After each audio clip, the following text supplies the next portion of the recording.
As spelled out in the New York Times tonight, the intelligence official who briefed the committee on this just last week, that person was the messenger delivering the quote, conclusions of multiple intelligence agencies.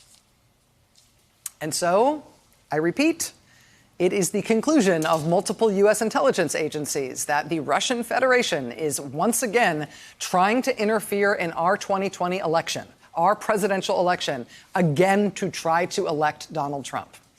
And new twist, they plan on trying to interfere in the Democratic primary to achieve that aim as well. This is what the intelligence agencies have concluded.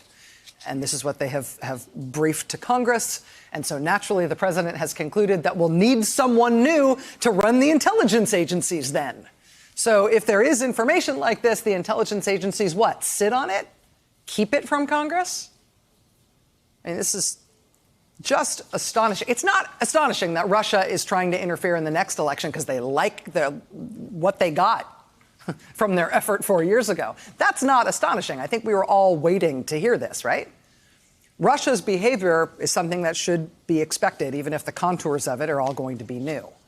What is astonishing is that the White House reaction to learning that information from the intelligence agencies is that somebody new should be running the intelligence agencies. That the intelligence agencies certainly shouldn't be briefing this information about Russia's behavior to Congress.